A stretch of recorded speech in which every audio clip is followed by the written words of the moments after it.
Welcome to Comics on Parole. My name is Dan Glazer. Hi, Al. What's up? We have a big show here tonight. This is a very, very huge honor. This young man... This young man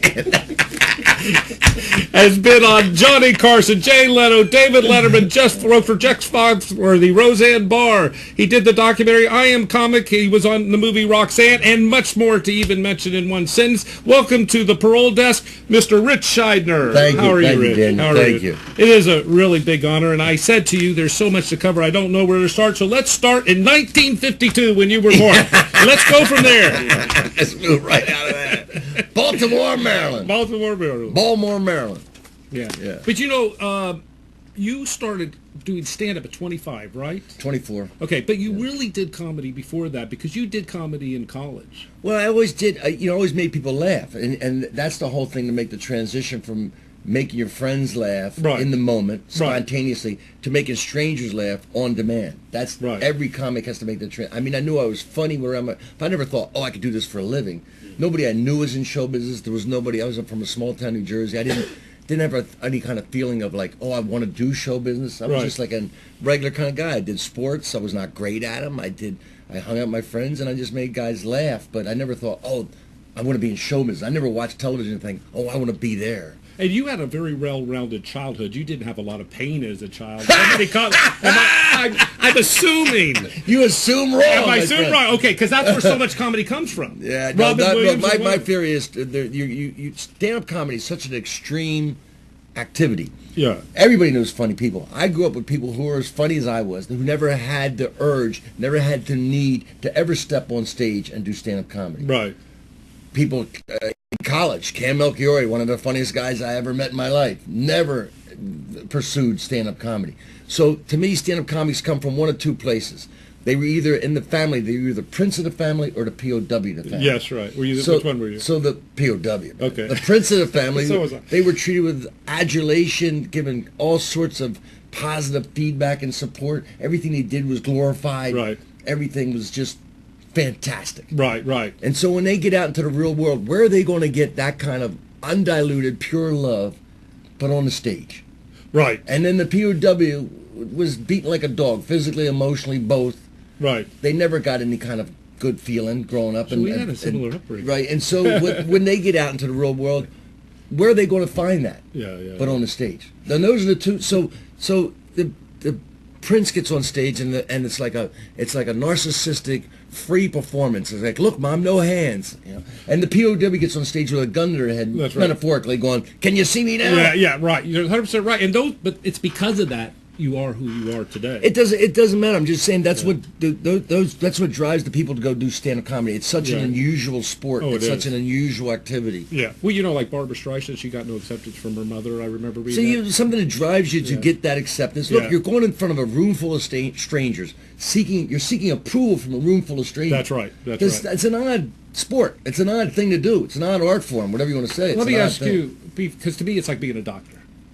And it's about a 10-year really experience before. Well, how long was the experience before you really had it, your comedy? It takes a while. It takes a while. I started in 77.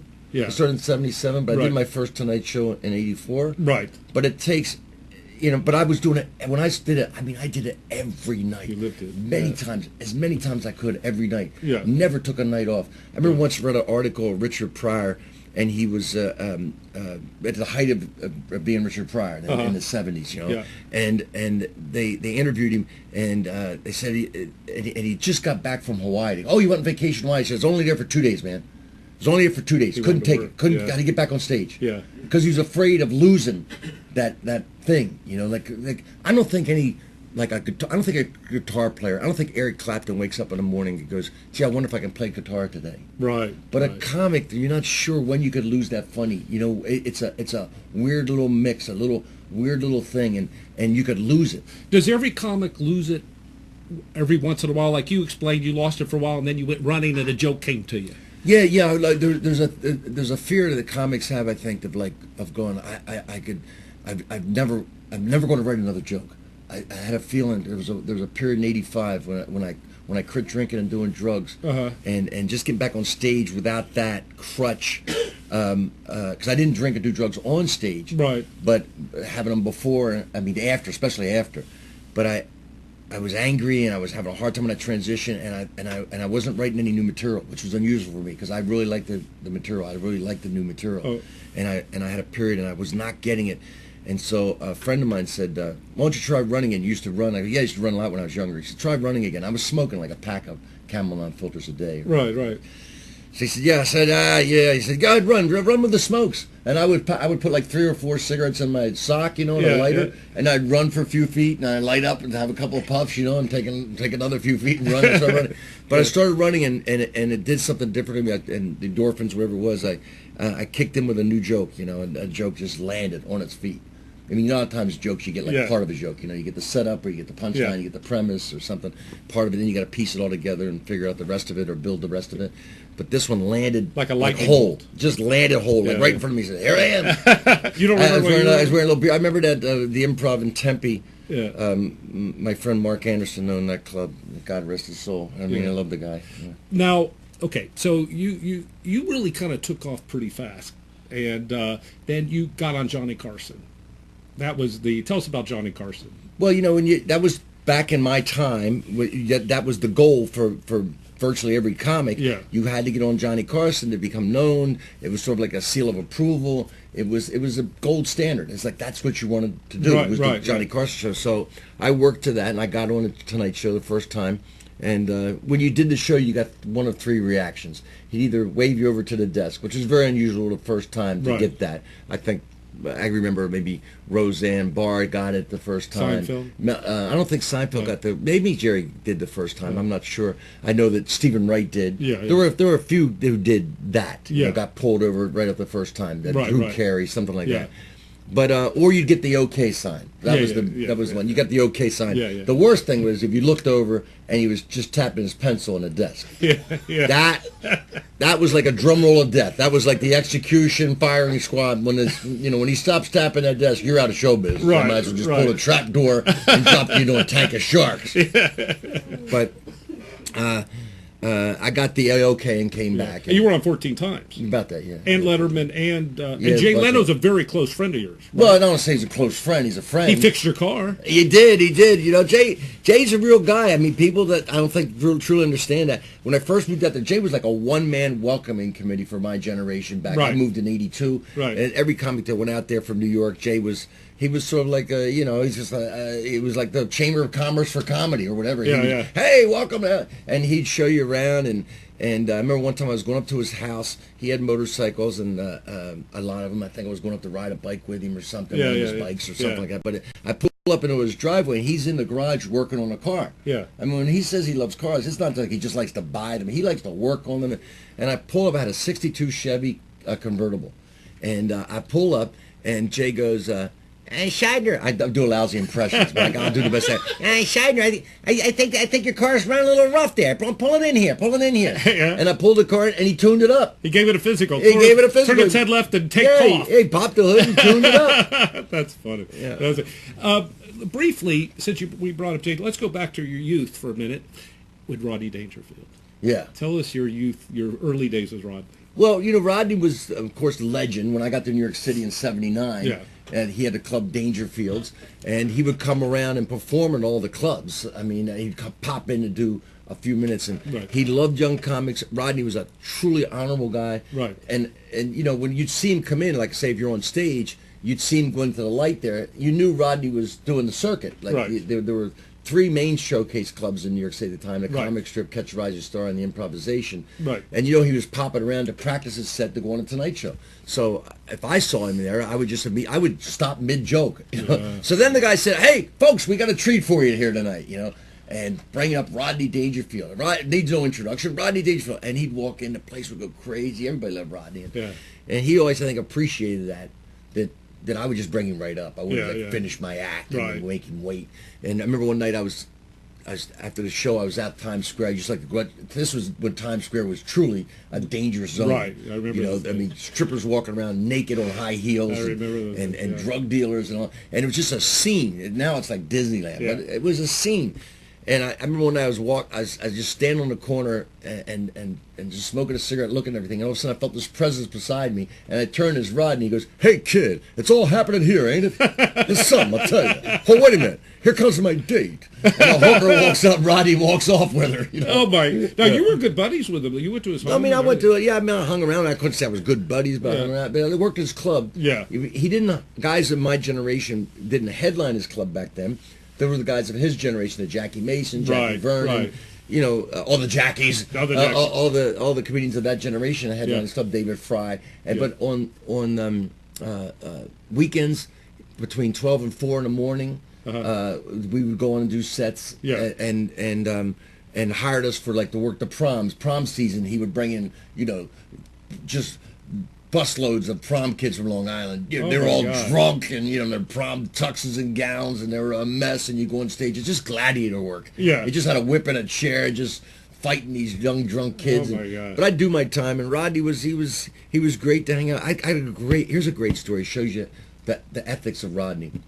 One night I was emceeing at the Improv in New York, and Pat Buckles was the manager, and she called me over to the phone and said, "Rodney was on the phone, he wants to talk to you." So I got on the phone, and he goes, "Hey, kid," he said, "I got this joke. Somebody sold me this joke. Yeah. It's a great joke. Yeah, but the other jokes the kids sold me, they're no good, right? Yeah. This joke stands out. It's too good. I don't think it goes with the other jokes. You know what I'm saying? Yeah. I think he stole the joke. So I got this joke. So he tells me the joke. And I think the joke was, he said, I was thinking about killing myself, right? But I know I was going to go drown myself. I know it wasn't serious. I went to the beach. I took a towel. That's good. It's a good joke. Yeah. He says, "Is anybody's joke?" And I said, "Yeah, it's Ronnie Shake's joke." I knew the joke. Ronnie Shakes was a great comedian who worked like Rodney with one-liners. Right. And so, I think that's Ronnie Shake's joke. He said, "Oh, give me his number." So Pat Buckles gives me Ronnie Shake's number. I give it to Rodney, and that's it. So the next night, Ronnie Shakes comes in, and he tells me the rest of the story. He said, he didn't know Rodney. Rodney calls him up and tells him, "I got this joke. This kid sold me this joke." He said, I heard it's your joke. And Rodney goes, "Yeah." He says, "Look, I'd love to do the joke on a Tonight Show Friday. I got a Tonight Show coming up Friday. Right. I'd love to do it. Normally I pay $50 a joke, but I'd already done this joke on stage. I won't do it again if you don't want me to do the joke. If you want to sell me a joke, but if you want to sell me a joke, I'll give you $250 for it because I've already done it. I feel kind of bad about that. But if you don't want to sell me a joke, I totally understand. I'll never do it again." Right. So Ronnie Chase says, "No, I'll sell you the joke. I'll sell you the joke." You know, Rodney Dangerfield, I'd love to sell you the joke. Yeah. So Rodney buys the joke from the guy, so I'll give you the money. And then he calls Ronnie back later. Said, "Listen," he said, "Hey kid, I got 2 tickets to go to Los Angeles, the Tonight Show, and the woman I was going to go with, she's not going to go now. So hey, you want to come with me?" Yeah. He doesn't know him. He takes Ronnie Shakes with him to L.A. What? And Ronnie Shakes gets a Tonight Show out of it. Oh my God! Right? Wow. And see, what's great about that is older guys who are established. That's the easiest way for people to fence stolen jokes. Yeah. Right? He goes, "I didn't steal a joke. I bought it from this guy." Right? They don't check the serial numbers. They never bother to check. And if somebody even approached me and goes, "I didn't know it was your joke. I just bought it from this guy." That's, you deal with this guy over here. Don't deal with me. Yeah, but he was honorable. But Rodney was honorable. And so was Robin, because I remember you told me Robin. Well, Robin, look, Robin worked in a way. He offered to pay you. Exactly. He worked in a way that he was quick and he picked things up and he watched guys. Yeah. It got to the point where he wouldn't go in the room to watch other comics because he was afraid of nipping their jokes. He did. Subconsciously, I think. He just picked it up. That's the way he worked. He was a sponge, and then he'd go on stage and things flew out of his mind. That's the way he worked it. So I had a joke. It was back in the 80s. Everybody was talking about the Antichrist at the time. Everybody was talking about the Antichrist. And I said, everybody's looking for the Antichrist. Well, it's not me. I checked my scalp. I got 2 6s and a 5. Right? Okay, funny joke. That is good. So I did it on Letterman's show or something. Yeah, right? yeah. And then the following weekend, Robin Williams did Saturday Night Live, and he did the joke too. And somebody told him later that that was Ritch Shydner's joke. So he came up to me in the improv, and he was all right. You know, Robin, he was kind of sheepish, and he was like, "Yeah, I heard I did your joke on Saturday Night Live. I'm sorry. I'll write you a check." I said, Robin, I already did it on Letterman's show like last week. Right. So I didn't care. Yeah, right. He said, "I'll write you a check." I said, "No, I'm not. I don't want a check. I don't want a check." See, I had this weird thing back then when I did a joke on Letterman or Carson. I just looked at it as a spent shell. I didn't bother with it anymore. You owned it at that time. Not just I owned it. I didn't want to even do it again. I didn't want to do it again in the clubs because I look back on it. It was kind of a weird ethic, but it also helped me to write new material because I got rid of it. I retired jokes fast. That forced me to keep writing hard, keep producing new material instead of going, well, I got to just build up all these great jokes from the Tonight Show. I'll keep doing them in the club. So I got rid of them. I just looked at them as spent shells. That's very good advice for any young comics watching this show. That is true. Get rid of the old ones, come up with new ones. Yeah, but this forced me to do that. Yeah. Now, going back, we're going back to your very briefly to your younger days when you knew Eddie Murphy and Jim Carrey as young kids. Well, yeah, the Jim Carrey, when I played the Yuck Yucks in Canada, the home Yuck Yucks was in Toronto. Right. And he was like a 17-year-old guy when I met him. His dad would bring him in. He was a very kind of straight young guy. Yeah. He's just 17, whatever. Yeah. He had like a sport jacket on. I guess his dad had him dressed up. He was supposed to go dress up and look good in show business or something. Right. But he was phenomenal with impressions. Yeah. He used to do a thing before he was famous at the Comedy Store. I remember seeing him. He'd come in and he'd do impressions without saying a word. Yeah. He would turn around and turn back to the audience and have a face. He would just change his face, and he looked like anybody. He looked like James Dean. He looked like Leonid Brezhnev, who was the Russian premier at the time. Yeah, yeah. He would change. He was so rubbery faced, and it was amazing. It was impressions without saying a word. Yeah, and the audience would look, and he wouldn't say a word. They'd just go, oh, and they'd all applaud and cheer. I mean, it was the most. I've never seen anybody do it before or since. And Eddie Murphy, he came in the improv. I guess he was like 17 years old, whatever, maybe 18, to audition for the improv in New York, and I was emceeing. Right. He came in with an entourage. He was 17. He had an entourage. Yeah. I mean, he already had the star thing going. I mean, he walked in. Somebody taking his coat off him. He had an entourage at 17. Yeah, I believe the guy had the attitude. I believe that. And I remember him. And a tremendous delivery. Oh, no, I'm saying he performed that night. I stood in the back of the room. Whatever year this was, I was probably, 27, 28-year-old guy. I'm watching this 18-year-old kid. Yeah. And I'm going, oh, my God, it's the natural. It's like you watch somebody, you go, oh, my God. I mean, he was unbelievable. Yeah. Now, he didn't have the material at the time. One of the complaints of one of the other comics that night said, well, he's just doing a bunch of Bill Cosby and Richard Pryor bits. Right. I said, yeah, but did you see him doing them? Yeah. I mean, he did them better than Richard Pryor and Bill Cosby did them. Did the owner of that club ask you, should we keep using him because it was old material? And you said his delivery was so good? Yeah, I said, look, it doesn't matter. It doesn't matter. Yeah. I mean, she didn't, Silver Friedman, she didn't pass him on audition because somebody told her that Eddie was doing, somebody else's material. Right. But I said, it doesn't matter. He'll get the material. You can't, look, it's a two-pronged thing, stand-up. It's the writing material or either have material or performing. But the biggest part of it's performance. It's performance art. Right. The audience doesn't care where you get the material. Yeah. I mean, obviously, beg, borrow, or steal. Yeah. And stealing is the worst thing for comics. So I don't condone it, don't like it. Yeah. But I'm just saying you can buy material or write it. Right. Well, obviously, Eddie learned to write. Yeah. And he created material. But he went over to the comic strip from the improv, and they passed him. And then Bob Wax and Richie Tinkin, who owned the comic strip, then managed him. Just signed him immediately. They saw who he was, the prodigy. I mean, it's like when Mozart walks in. You go, hey Mozart, yeah, but he's playing somebody else's material right now. Yeah. Forget that. You see how this guy's playing. So they signed him, and then he got Saturday Night Live, like immediately. Right now we're on the topic Saturday Night Live. You may not like me bringing this up, but I'm going to bring it up because I do think you were the spark for this tremendous comedy team. Was the Arnold Schwarzenegger. Oh, Hans and Franz. Hans and Franz. Well, Kevin Nealon and I did a Steve Martin movie called Roxanne. Yeah, which we're going to get to. Go ahead. Right. So we were playing.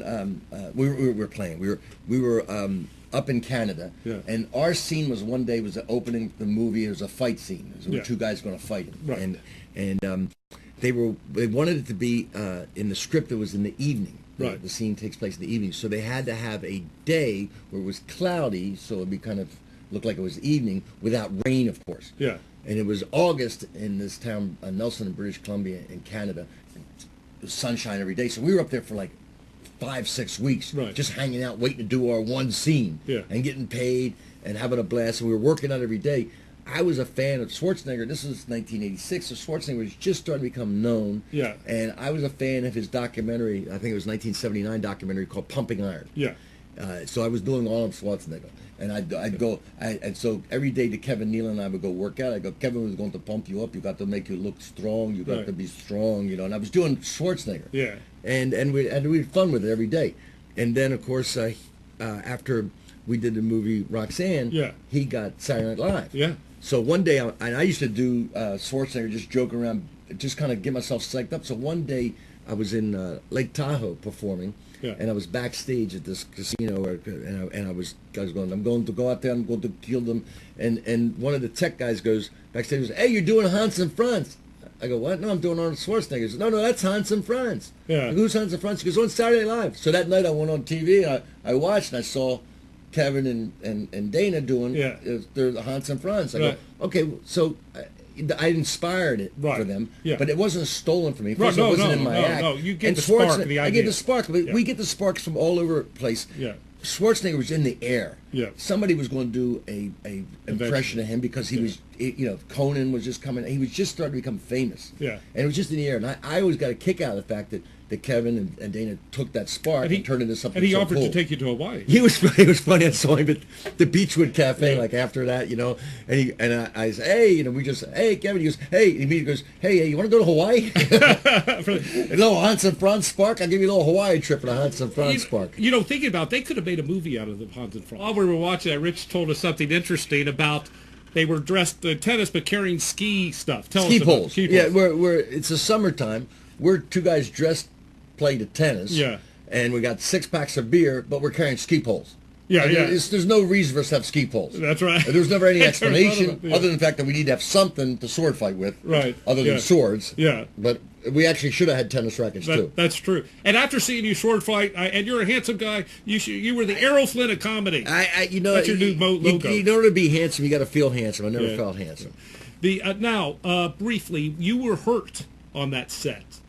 And you got hit. Yeah. Well, you know, we practiced this thing for 5 weeks or whatever, waiting for Steve to come do the scene. He was obviously shooting other scenes and doing other things. So we finally shot it. He came in, and his stunt double showed him the moves, the choreography, which you all saw. And then we did it the first time.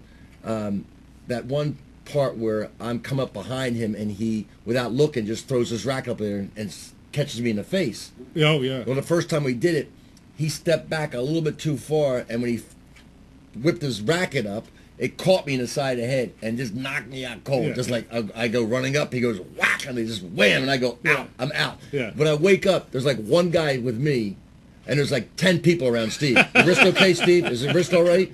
Did it hurt? Should we take a break? All right. I'm like, I got blood gushing out of my head here. Can I get a Band-Aid? Can somebody stick some mud on this? I got a little cork it up a little bit there. Now let's fast forward. Was this movie before Married with Children or after Married with Children? That was before. That was before. Okay. Yeah. So let's go on to Married 86. With Children. Yeah. Ritch was on Married with Children. I do remember that quite well. Tell us the story about Married with Children. We're going to show a clip. This Married with Children was I'd gotten close. You know when it is to go to network, when they say there used to be you go to network. Yeah. You get down to a role. You might have been initially auditioning with another 100 actors, but then they keep narrowing it down, and finally they get down to sort of the Olympics of it, the final 3, and then they go to network. And the producers and the network sit in there and watch these final 3 actors audition, and then they decide. And I got close to network on a few. I got in the network on a few. I was down in network on the Cheers role that Woody Harrelson. Yes, got. I read that. When Coach died. Yes. And it was to me it's interesting. A friend of mine reminded me this. I didn't remember this. the guy who was in this documentary called Grizzly Bear. I can't remember his name now, but him, Woody Harrelson, and I were the final three for that. And it's like three blonde guys, one from the Midwest, one from the East Coast, and the other guy, Timothy Treadwell was his name. Was sort of a West Coast surfer kind of blonde. Yeah, I know who you're talking about. Yeah.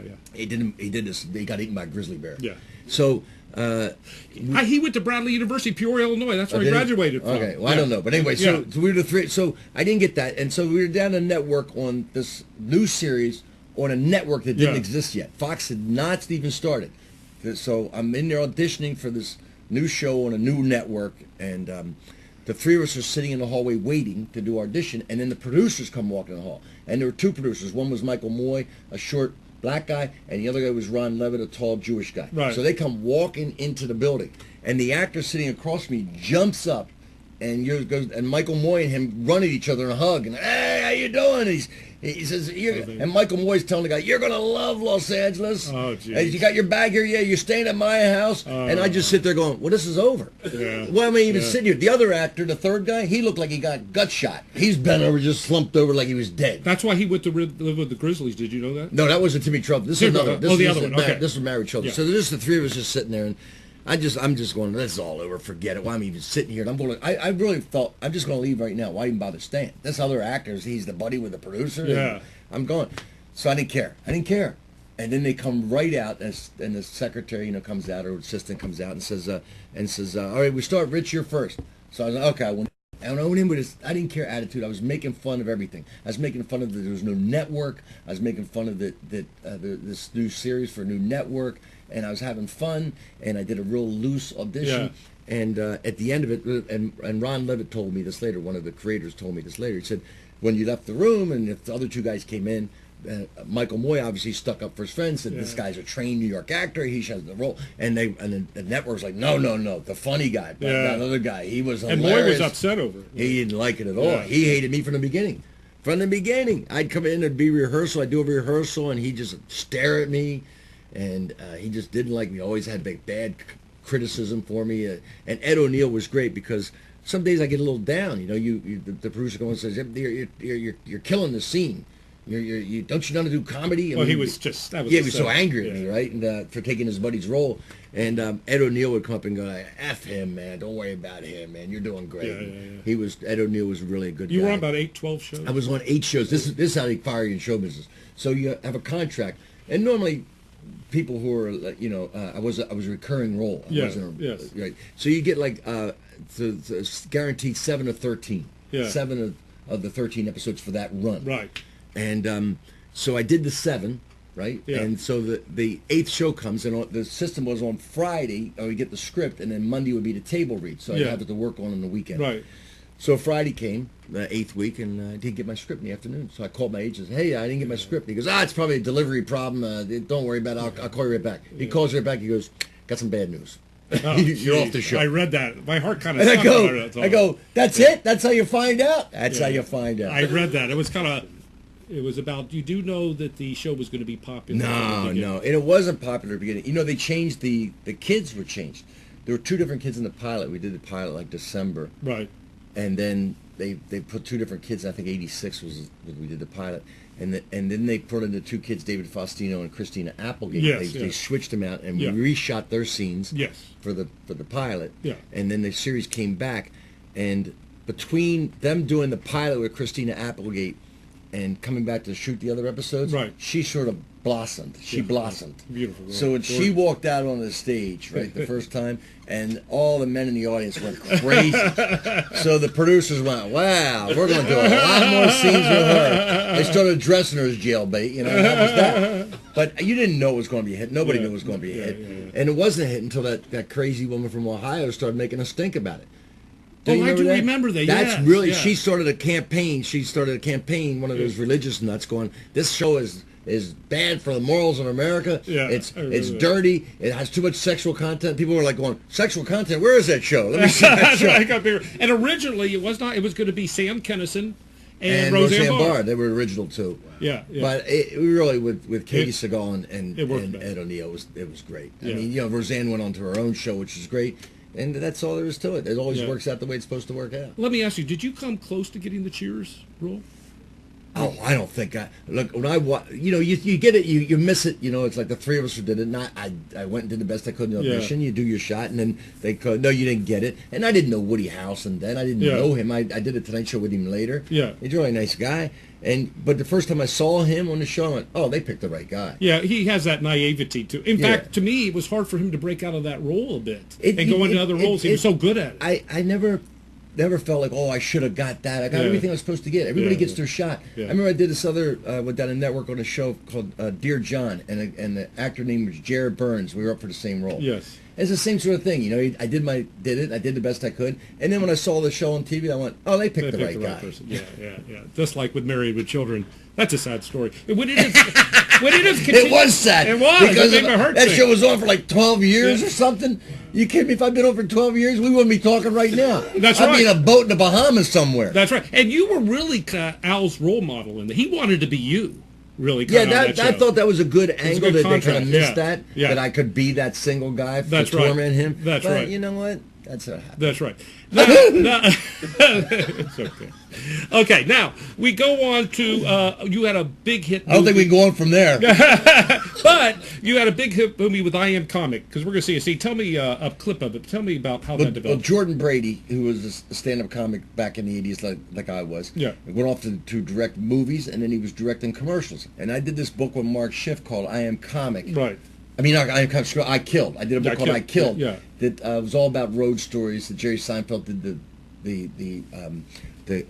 the intro to it. Right. And you can get it still as an ebook. You can get it on Amazon. It's called I Killed. It's great, funny road stories from all sorts of great comics. Right. Jordan read the book. And he came up to me around 2009 and said, I love this book. We should do a documentary about stand-up comedy. I want to do a documentary about stand-up comedy. I said, great, I'll help you. He said, I want you to help. And so that's where it started. And when we were doing a documentary, at some point we were going around to the comedy clubs again because we were interviewing all these comics. And Jordan just saw me looking at these comics performing and just saw a look on my face and said, do you miss doing it? Because I had done it for a while. I had not done stand-up. And I was just there in the documentary to interview the comics and to think of questions and to help Jordan find a direction for the documentary to take. And he said, "You want to try go back up again?" And it after was 13 years. Yeah, he was very smart, and it was a good instinct as a director. He knew he needed another storyline to go with this documentary. So me going back on stage after a long time of not doing it, and all the angst and all the craziness that goes with going back and trying to develop a new act, because I just didn't want to go on and just do the old material. Right. It was a good storyline for the documentary. In fact, and it actually got me moving back to go on stage again. Well, see, I saw Ritch last year, and when he got on stage, this is interesting. I messaged him after his performance. It's like you became 20 years old again. And you said, Dan, go read the chapter about Milton Berle. Oh, yeah. Sammy Shore, who's Pauly Shore's father. Sammy Shore, who was the guy who actually started the Comedy Store with his wife. Sammy used to be Elvis Presley's opening act. He was a great comic in the 50s and 60s. And back in the 80s, Sammy tried to open up a comedy club down in the Marina del Rey. Right. And so he had this one night, all the comics come out to start the opening night of the place. It's packed, and Sammy's got a lot of guys his age there, and there's a lot of young people. The place is packed. And one comic after another, Jimmy Brogan and Bobby Slayton, all his comics were down there working for Sammy. Right. So Sammy goes, you close the show. I said, okay. He said, but listen, I got Milton Berle here. Milton Berle's wife just died, and it's the first time he's been out of the house since his wife died. He's been depressed, and we got him out to come down here, and maybe we'll be able to get him up and do 5 minutes. So let Milton do 5 minutes, and then you close the show if we can just get Milton to do 5 minutes. I said, no problem. I'd love to see Milton just anyway, do anything. And Milton Berle at this point, I don't know how old he was. He was like, 80 years old, 70-some years old. So they go, Sammy goes up, he goes, ladies and gentlemen, Milton Berle's here. Milton Berle. And Milton, stand up. And this old man just can barely stand up at his table. The whole audience goes crazy, standing ovation. Sammy goes, Milton, can you come up and just do a minute? Just come up and say hello to the folks, Milton. And he goes, all right. And he's got a cane. It takes him forever to get to the stage, and I'm like, just so glad to see him. And like everybody else just applauding. And Milton gets up there, and Sammy gives him the mic, and Milton goes, I can't be here long. I gotta see my doctor. And he does a doctor joke, and he gets a big laugh. And he does another. He gets another big laugh, and all of a sudden he straightens up a little bit. And then he does another joke, gets another big laugh. All of a sudden, he's a little bit taller. And 5 jokes in, man, he was 9 feet tall and breathing fire. Yeah. I mean, he was prowling the stage like he was 25 years old, and he killed it for 45 minutes. I mean, killed it. Yeah. One after another, all jokes, bam, bam, bam. And then Sammy comes over to me after Milton finally. I mean, Milton did like 5 encores. 5 times he goes, I got to go, folks. They go, no! He goes, all right, couple more jokes. Yeah. Just killed it. Sammy comes over and goes, you ready? I go, what do you mean ready? You think I'm following that? Yeah. It's over. Yeah. It's over. Show is over. That's it, man. Yeah, and then you wanted to go down and get his autograph. No, exactly. Just got in line with everybody else and shake his hand. That's all. That's amazing. You know, just before he died, he was at a restaurant and did that same. He stood up at the restaurant, did an act, and before his wife died, she was amazed. She goes, he never does that. He was very giving. But that was before this story. That's right. Yeah, I don't know how long after this he died. This was in the 80s. I can't remember the end of the 80s. Now, you have 2 good stories. One about Phyllis Diller. You know, I've heard people say that, but they didn't want to go. They went and they loved it. Either you love his act or you hate it. You know Carrot Top? I do know Carrot. I just saw him in Vegas last week. Yeah. He's a great guy. Yeah. And he does a great act. Yeah, people really, they get addicted to him. They'll keep going back. He's no one like it. He's visual comic with props, and it's different. I don't have any kind of problem with how people get laughs. Yeah. My problem is when people make fun of people who can't fight back. That's right. I have a problem with people, you know, the obvious, you know, but every joke, somebody takes a pie in the face. Yeah. So my concern is who's taking a pie in your face. Right. I love when guys go. The big thing for young white guys now I notice is they want to do racial material. White guys want to do talk about racial material. Right. So I was like, who's taking a pie in your face in your racial material? Are the black people taking a pie? Are you making fun of the stereotype? Or are you supporting the stereotype? Right. So that's what's important. Is why are people laughing? Why are they laughing at any particular joke? But I just love everything about anybody making a laugh. There's nothing wrong with using a prop to get a laugh. Carrot Top does a great job. Rich Hall, who's one of the most inventive comics of my generation, he used to do great prop jokes. Gallagher was great with prop jokes. There's nothing wrong. I don't want to get into this thing where some monologists go, he's just a prop act. I mean, he has to take time to think of that the way you have to think of your joke. You think he just picks up a pencil, goes, hey, look, a pencil, and they laugh? They don't. He's got to come up with some sort of creative thing to do with that pencil or to make something. Takes time to make something off stage like Carrot Top. He creates props. He puts things together and figures out in a visual sense what'll be funny to say about this thing that he made.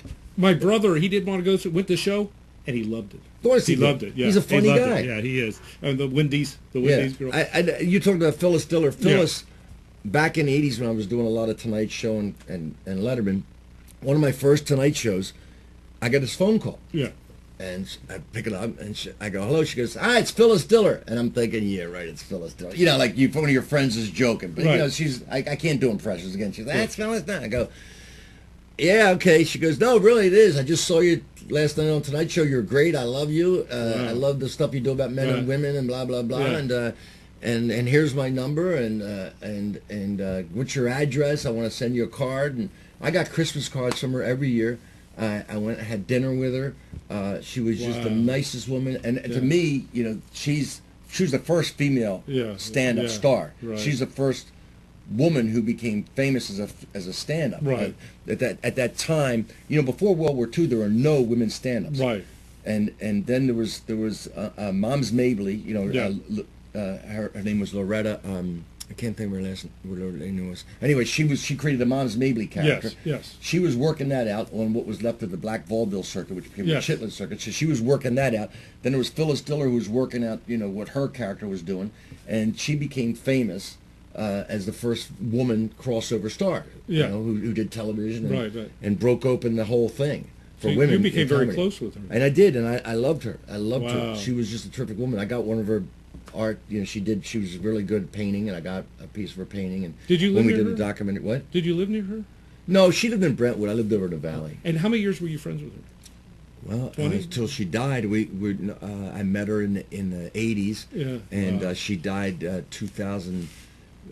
Whatever, 11, that must 12. have blown you away when she called you like that. Oh, yeah. But when we called her up for the documentary, she was just couldn't be more gracious. It was terrific. Speaking of documentary, then we're going to talk about one more thing. Rich is working on a documentary. You want to work on it, the history of comedy. Tell us about that. Well, nobody's done a documentary on the history of stand-up comedy. Right. It's an original American art form, the same as jazz. They did 10 hours of jazz. Ken Burns did a whole documentary on jazz. Yeah. I mean, come on, to be honest, there are only about 100 jazz fans in the whole country. Come on, Right, I mean, right, really, right. be honest. I mean, no, it's a great art form. It's Yeah, terrific. yeah. But I'm just saying there should be a documentary about the history of stand-up comedy. It's an original American art form. It flourished here because of our freedom of speech and our sort of like anti-authoritarian attitude. Right. And it's a great art form. It's done a lot. It's really, it's there's been amazing things done with it. You know. What year would you start with? Well, I'd start with the first guy. I don't really want to say who it is right now. Okay. I don't want to say this, but the first guy was an American. Yeah. And he actually taught Mark Twain to do it.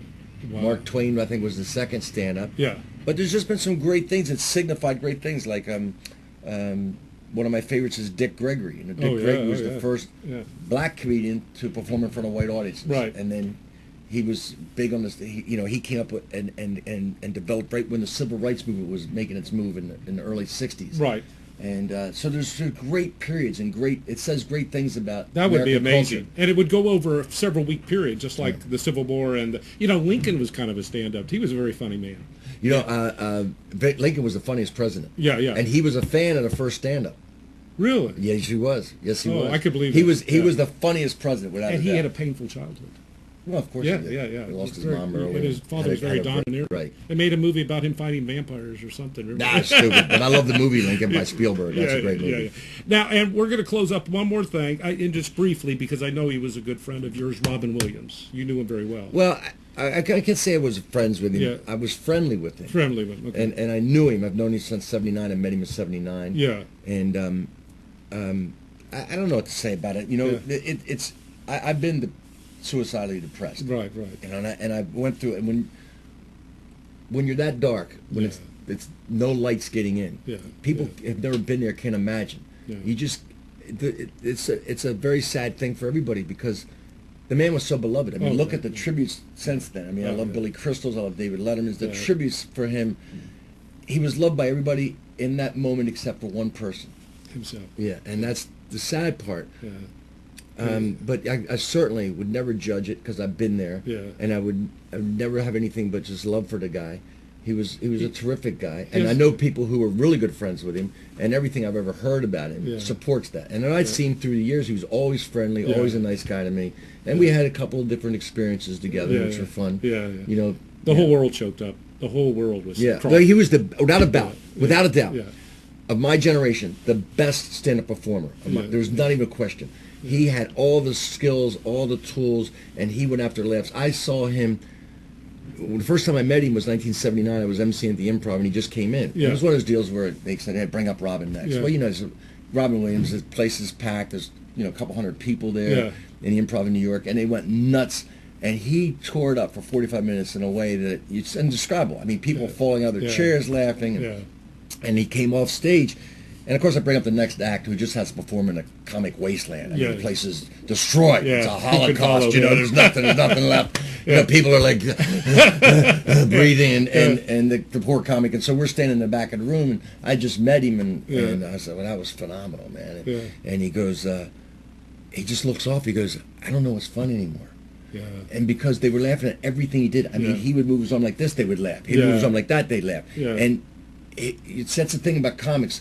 We have this very delicate thing, and at that moment, he didn't know what was funny anymore because they were laughing at everything. I realized that would be a great episode, like a great comic nightmare. Yeah, really. Because every comic goes, I want to be the funniest comic. But I know if they laughed at everything he did, you wouldn't appreciate it like the Twilight Zone. You wouldn't appreciate exactly. Yeah. You go, this is a nightmare now. Oh, my God. I want him to laugh at when I earn it and when it's right. Yeah, And, well, I can understand and that. So, but he was a guy who loved. I saw him once. He used to improv with lots of different comics. Right. And once at the Improvisation Los Angeles, he would improv with a comic named Rick Overton. I don't know if you know Rick. Yeah, who Rick is. He's a great comic. And they'd improv a lot. And Billy Crystal, he would improv a lot. And one night I saw him on stage, and this is the kind of performer he was. I mean, he was like a great white shark of performers. And he and Billy Crystal were on the stage improv. And of course, the place is packed, standing room. All the celebrities in the bar would come in to watch these guys improv. So you look around the room, and there's Wilt Chamberlain, there's all these this is like early '80s. It's amazing, right? Yeah. Everybody's standing there. Carl Reiner, everybody's standing there watching these guys improv. So they're on the stage, and they do a line, and Robin moves up stage on Billy to deliver his next line, right? Which puts him a little ahead of Billy and closer to the crowd. So Billy moves up next to Robin, delivers next line, and Robin moves up again closer to the audience, delivers next line.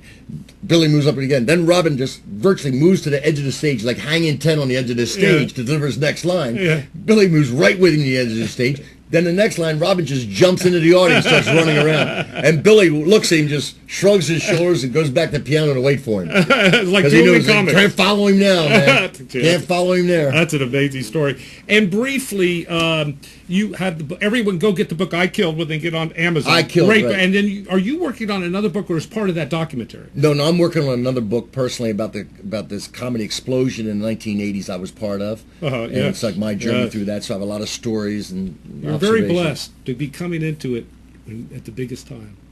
I think comedy's bigger than ever. Stand-up comedy is bigger than ever. There are more great comedians than ever. The new generation, it's unbelievable. There are more comics filling more theaters, packing in more audiences.